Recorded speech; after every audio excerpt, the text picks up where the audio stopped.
Hello everyone, welcome back to your own channel Target for IQ. Students, in this basically lecture हम जो deal करने वाले हैं that is your human rights or you can say your international law, public international law जो भी आप बोले which will be important both for your Uttarakhand judiciary and UGC NET. तो ये दो एग्जाम्स के लिए हम कवर करेंगे एंड ऑब्वियसली ये सब जो है आपका यूपी जुडिशरी के लिए भी इम्पोर्टेंट हो जाता है, बट यूपी जुडिशरी में हम थोड़ा सा स्मार्ट प्ले भी करना होता है बिकॉज उसका सिलेबस बहुत वाइड होता है, तो कहाँ से कैसे कितने क्वेश्चंस आते हैं. सो बेसिकली मैं ये बोल सकती हूँ कि यहाँ पे not for the UP judiciary हम फोकस कर रहे हैं, हम फोकस यहाँ पे कर रहे हैं नेट को and your Uttarakhand judiciary which is expected by January, right? Okay. So 101 से करेंगे until 150 हम करेंगे. यहाँ पे देखते हैं ऐसा कौन सा डॉक्यूमेंट है जिसको हम अर्ली एग्जामिनेशन या एग्जाम्पल मानते हैं of declaration of human rights. एक मैं आपको ना चीज बताऊं तो एक हम बोलते हैं there is a thing which is called as international bill of human rights which is composed of three things. First is your UDHR, then ICCPR, then ICE SCR. Classes में हम पढ़ेंगे इसके बारे में. ये आपका इंटरनेशनल बिल ऑफ राइट्स है, but वो जो इंटरनेशनल बिल ऑफ राइट्स जो ह्यूमन राइट्स की बात कर रहा है, तो ह्यूमन राइट्स सबसे पहली बार किस कोड में आया था? This is not Magna Carta, this is not bill of rights, but the Hammurabi code. Next, ये नेट में मतलब मान लो आना ही आना है कि मैग्ना कार्टा किस ईयर में आया है, तो लर्न कर लो 1215. ठीक. एंड नाउ ऑल्सो एक इंग्लिश का जो हम बोलते 1689 का जो बिल ऑफ राइट्स था, that is among the first bill of rights, तो ये कब का था? इंग्लिश. ये किसका है? इंग्लिश का है. एंड जो भी स्टूडेंट्स यहाँ पे यूजीसी नेट की प्रिपरेशन कर रहे हैं, उनका ये होमवर्क मान लो ये किस ईयर में आया, फ्रेंच किस ईयर में आया एंड यूएस कॉन्स्टिट्यूशन किस ईयर में आया, जो कि मैंने आपको ह्यूमन राइट्स की फर्स्ट क्लास में बताया भी था. यहाँ पे नोट कर लेंगे इसी पेपर में ही, यहीं पर ही. ठीक है. 104, 5 एंड 6 करेंगे. द अमेरिकन आ गया यहाँ पे डिक्लेरेशन ऑफ इंडिपेंडेंस, जो कि एम्फसाइज करता है आपका इंडिविजुअल राइट्स पर. इसका भी बड़ा 1776 लर्न हो जाता है ना. फ्रेंच रेवोल्यूशन आ गया है ना, 1789 यहीं पर ही. तो ये किस पे फोकस करता है? इट फोकसेस, अगर रिवोल्यूशन, जब हम यहाँ पे ह्यूमन राइट्स की बात कर रहे हैं तो the answer will be C only, है ना. 106 की बात करते हैं. विच इंपॉर्टेंट फ्रेंच डॉक्यूमेंट जो कि आपका 1789 में अडॉप्ट हुआ था, ये रहा, proclaim the rights of a man also and citizen also. So here it is the declaration of rights of man end of citizen. Next चलते हैं 107 की बात करते हैं. जो यूडीएचआर है वो कब आया था? इस सबको बताना चाहिए. 1948, राइट. ये तो सबको ही आपको पता होना ही चाहिए. नेक्स्ट चलते हैं ना. लैंडमार्क केस तो नहीं, लैंडमार्क जो ट्रीटी है जो आपकी सिविल मतलब जैसे कि सिविलियंस के राइट होते हैं, vote etcetera and political rights, उसका क्या है देख के पता लग रहा है, आईसीसीपीआर. नाउ नेक्स्ट आईसीसीपीआर है. ये कब हुआ था साइन? 1966 में. वही क्वेश्चन ये आ गया, यहीं पे ही आ गया. Which significant human rights document was 1966 में आ गया, जो यूडीएचआर से ही लिंक्ड है. The answer is ICCPR. Next is your CEDAW, जो कि विमेन के अगेंस्ट करता है, तो वो किस ईयर में पास हुए थे? 110. या आपको ईयर्स जो है मैं पढ़ा भी चुकी हूँ. इट इज 1979, तो आपको हेल्प आउट करेगा ये. 1979. माउस से अब हम नीचे कर देते हैं. Okay, this is person with disabilities का ईयर, कन्वेंशन ऑफ राइट्स का ईयर. ये बहुत आते हैं क्वेश्चंस, बहुत बहुत बहुत ज्यादा आते हैं. इसका है चाइल्ड राइट्स ऑफ चाइल्ड का 1989, and then convention on rights of persons with disability, इसका ईयर क्या है 2006। इंडिया में भी ये एक्ट आया है विच इज 2016। नाउ अगर हम बात करते हैं न्यूरमबर्ग ट्रायल्स की, ठीक है, ये ट्रायल्स की बात करते हैं तो आपने सुना भी होगा ये कहीं ना कहीं वॉर क्राइम्स एंड ऑल में, ठीक है।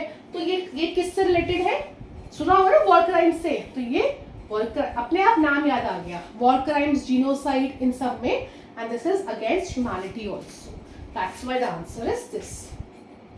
114 and 15, which declaration focus on the rights of the indigenous people was adopted? Obviously declaration की बात कर रहा है तो ये यही होना चाहिए, है ना, इसका आंसर ये हो जाएगा। Now the major event in 1948 that led to the increased global awareness and advocacy of human rights, 115 की अगर हम बात करते तो वो क्या था, ठीक है, तो वो क्या था, ट्रीटी ऑफ वर्साइलेस, ये तो सबसे स्टार्टिंग में था, ये वर्ल्ड वॉर 1 के अराउंड टाइम था। This is establishment of United Nations, जो 1945 से स्टार्ट हुआ था, है ना, तो आंसर ये हो जाएगा, राइट। इसके आगे चलते हैं। टर्म जीनोसाइड, जीनोसाइड का एक कन्वेंशन है बड़ा इंपॉर्टेंट, 1948 और 49 के आसपास का है, ठीक है, जीनोसाइड का। तो जीनोसाइड उससे पहले ही हो चुका था डिफाइंड, तो कौन से ईयर में हुआ था, it is 1948। Which treaty in 1979 focused on the rights of the migrant workers? तो अगर आप देखोगे यहाँ पे तो आपको अपने आप पता लग जाएगा कि क्या आंसर होना चाहिए, this. Now in 1963 that brought the attention to civil rights and human rights issues within the United States, ये एक आपका एक्ट या इवेंट है, ये क्या है, दिस इज इम्पॉर्टेंट, ये इम्पॉर्टेंट है नेट के लिए, ठीक है, नेट की बात कर रही हूँ उसके लिए important, you know, case law भी मान सकते हो इसको आप, या कुछ भी। It is march on Washington, okay.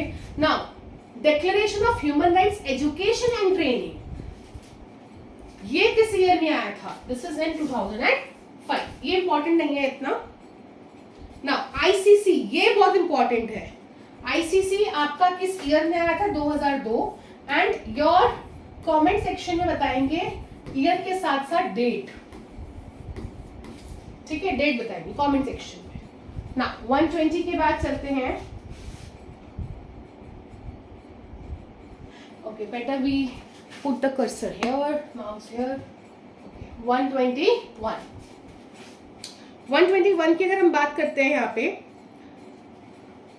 which event in 1989 significantly impacted international discourse on the human rights? ये आपका इंटरनेशनल यूएस से लिंक है, it is fall of the Berlin Wall. Now next is Rwanda genocide, again genocides की बात हो गई, ये किस ईयर में आपका आया, this is your 1994। Next is the human rights movement, जो कि 1960 में आया है, that aim to address the issues of the racial discrimination, है ना, रेशियल डिस्क्रिमिनेशन जो यूएस में था, दैट इज समथिंग विमेन का तो नहीं है बट सिविल राइट्स है ना, तो डी हो जाएगा। देखो एनवायरमेंट भी नहीं होगा, है ना, एंड लेबर भी नहीं होगा। नेक्स्ट पब्लिक अफेयर्स की बात हो रही है 124 क्वेश्चन में, तो ये rights to participate in public affairs से गाइडलाइंस कब आए थे, 2007, not important. This is important कि जो पेरिस क्लाइमेट आपका है in 2015 not only address the climate change, सिर्फ क्लाइमेट चेंज नहीं किया इसने एड्रेस, बट साथ में एक इन्वायरमेंट के पूरे बारे में भी बताया, तो ये तो आपको पता भी होना चाहिए इसके बारे में। 126 पे आते हैं, ओके, वेरी इंपॉर्टेंट एंड पता भी हो गई। सी विशाखा जो है सेक्सुअल हैरासमेंट का केस है, देन केशवन भारती जो कि फंडामेंटल राइट्स एंड डीपीएसपी के बैलेंस को बात करता है। But life and personal liberty की बात जो है वो Maneka Gandhi versus Union of India जो है वो करता है। This is 126। नाउ ऐसा केस जो विमेन के हरासमेंट या इक्वालिटी के लिए है, अभी बताया तो क्वेश्चन यहीं पे आ गया। It is Vishakha versus Rajasthan.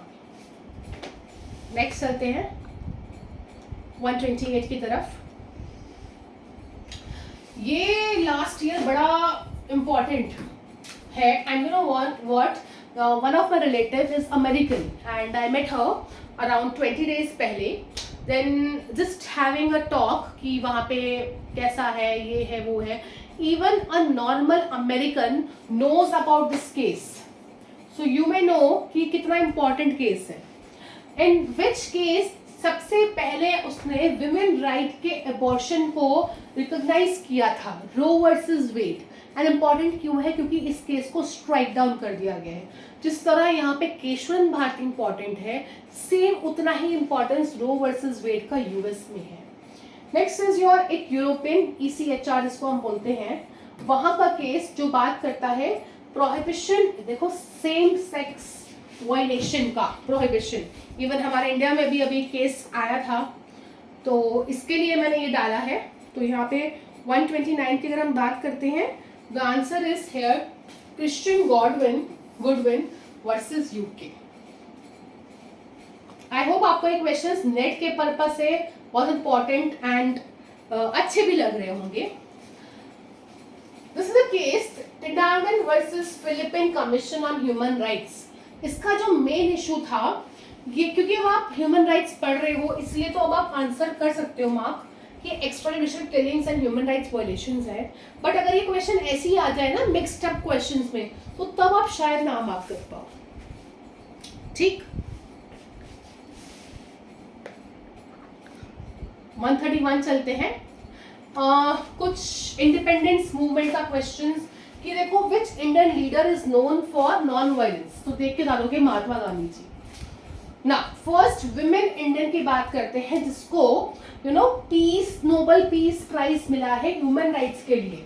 तो यहाँ पे ऐसा कोई कुछ नहीं लिखा है कि इंडियन की बात हो रही है, that's why it's Roosevelt, Eleanor Roosevelt. अब 133 इज कि साउथ अफ्रीकन लीडर का इन्होंने पूछ लिया यहाँ पे कि जो साउथ अफ्रीकन लीडर जो कि anti apartheid revolutionary became the first black president of south Africa. तो इसका जो आपका आंसर है ये नेल्सन मंडेला, क्योंकि he is very famous personality, आपको पता भी होगा। Next 134, who is the Indian social reform. यहाँ पे अब इंडियन की बात आ गई, इंडियन की बात आ गई जो कि दलित्स। अब ये देख के समझ गए होंगे the answer is BR Ambedkar. BR Ambedkar. 135 and 136 को एक साथ, ये भी 137 भी आ जाएगा। पाकिस्तानी एक्टिविस्ट की बात कर रहे हैं जो फीमेल हो, जिनको नोबेल प्राइज ह्यूमन राइट्स के लिए, गर्ल राइट्स के मिला है। तो आप देख के बता दोगे, मलाना के नाम से फेमस हुई थी, ठीक है, मलाला यूसुफजई। तो आप देख रहे क्वेश्चंस को इस तरह से बनाया गया है कि हर टॉपिक को कवर किया गया है। Now which convention focuses on the rights of the child? This is CRC। ICCPR ये हम पढ़ चुके हैं, 1966 में आया था। नहीं, it's asking about your 4th state. This is 1976। A answer नहीं है, इसका B है। कभी कुछ डिफरेंस था इसीलिए इसको दोबारा से ऐड किया गया है। ठीक, 138 की तरफ चलते हैं।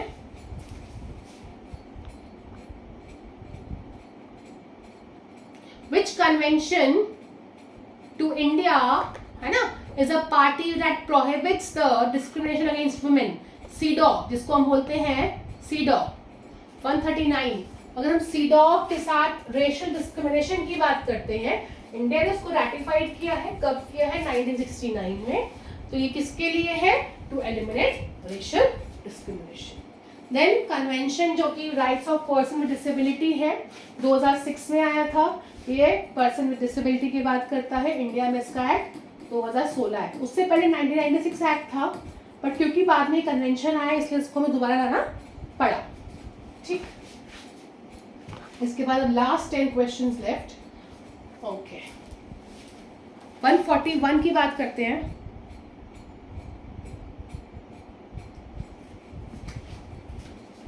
Which of the following right is not explicitly protected under ICESCR?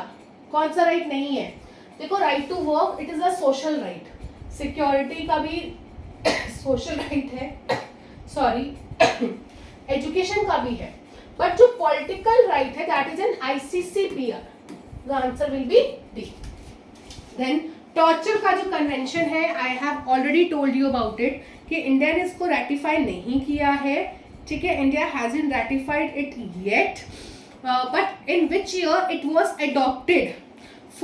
पास की बात नहीं किया गया, मतलब जब ये आया था। ठीक, सो द आंसर इज योर, ये आपका होमवर्क बता रही बिकॉज मैं आपको पढ़ा चुकी हूँ ऑलरेडी, ये खुद फाइंड करेंगे आप। नाउ UDHR ये 1948। Which of the following convention addresses the rights of the migrant workers?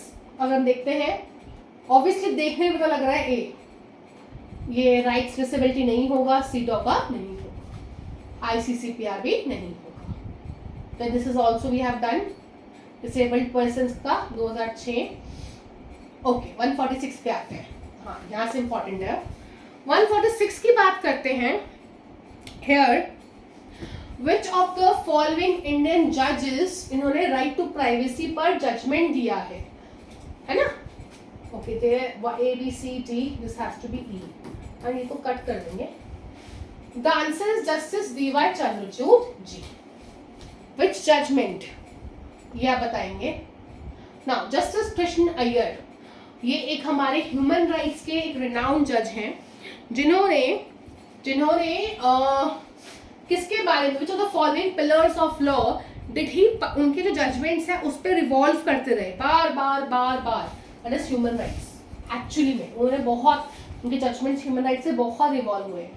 ऐसे हमारे कौन से पहले CJI हैं जिन्होंने एम्फसाइज किया है एजुकेशन को अपने उन्नी कृष्ण केस में। ये आपने देखा भी होगा, उन्नी कृष्ण केस है ना, पढ़ा है राइट टू एजुकेशन में आपने।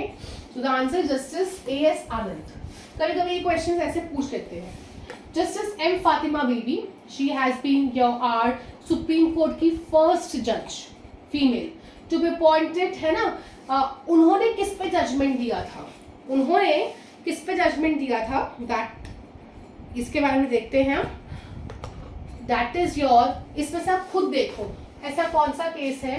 अच्छा, ये ना एक्चुअली आंसर्स लिखे हुए हैं यहाँ पे नीचे। ऐसा कौन सा केस है? It is Vishakha. Now last is, which of the following judges is recognized for expanding the scope of Article 21? Justice Bhagwati, बिना देखे आ सकती हूँ मैं, ठीक है, आपको भी जस्टिस भगवती।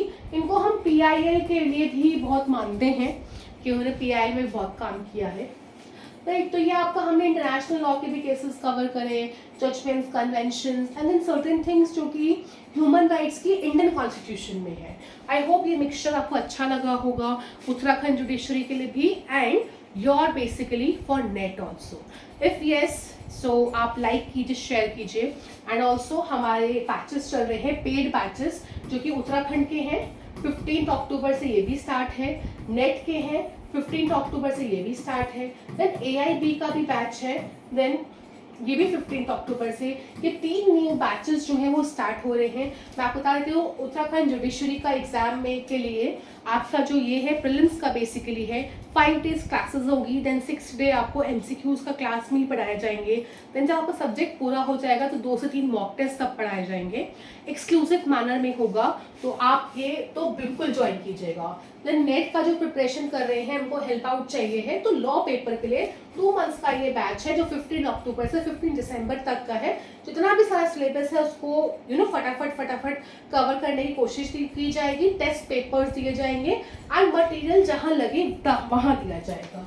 देन AIB का ये स्मॉल बैच रहेगा जिसमें सिर्फ आपको हेल्प आउट है ना, small batch with a very minimal fees. अगर आप देखेंगे भी वहाँ पे तो उसमें आपको ये बताया जाएगा कि देखो एग्जाम आप देने जा रहे हो, ऐसा क्या क्या चीज़ आप ध्यान रखें, किन चीज़ों को लेके जाना है, कैसे करना है, इन साथ में पढ़ाया भी जाएगा। बट ये नहीं कि आपको पूरा थ्योरी बता रहे हैं, ऐसे नहीं, स्मार्ट स्टडी कराई जाएगी। तो जिसके लिए भी आप इंटरेस्टेड हो तो आप नीचे दिए गए नंबर पे 7500 पे कांटेक्ट कर सकते हैं and then you can pursue. That's it, thank you everyone.